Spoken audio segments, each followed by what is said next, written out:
हाय सांग मैंने मोर वेलकम कर मो यूट्यूब चैनल को। आज जेहेतु आम दही बैगण होता तो से चलते जाना दहीर कि उपकारिता विषय में।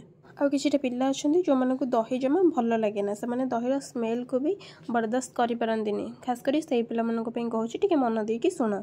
दही आमर खाद्य हजम कर साहाय्य करे सहित रोग प्रतिरोधक शक्ति बढ़ाए और आम हाड़ को भी मजबूत करे सहित ओजन नियंत्रण में साहाय्य करे।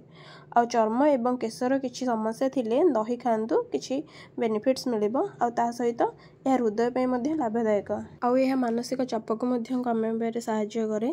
किंतु जो मानकर हार्ट प्रॉब्लम अच्छी जमीती हार्ट ब्रेक से दही किसी भी साहाय्य करें। यही सब आपण मानक जानापी कहीदेली।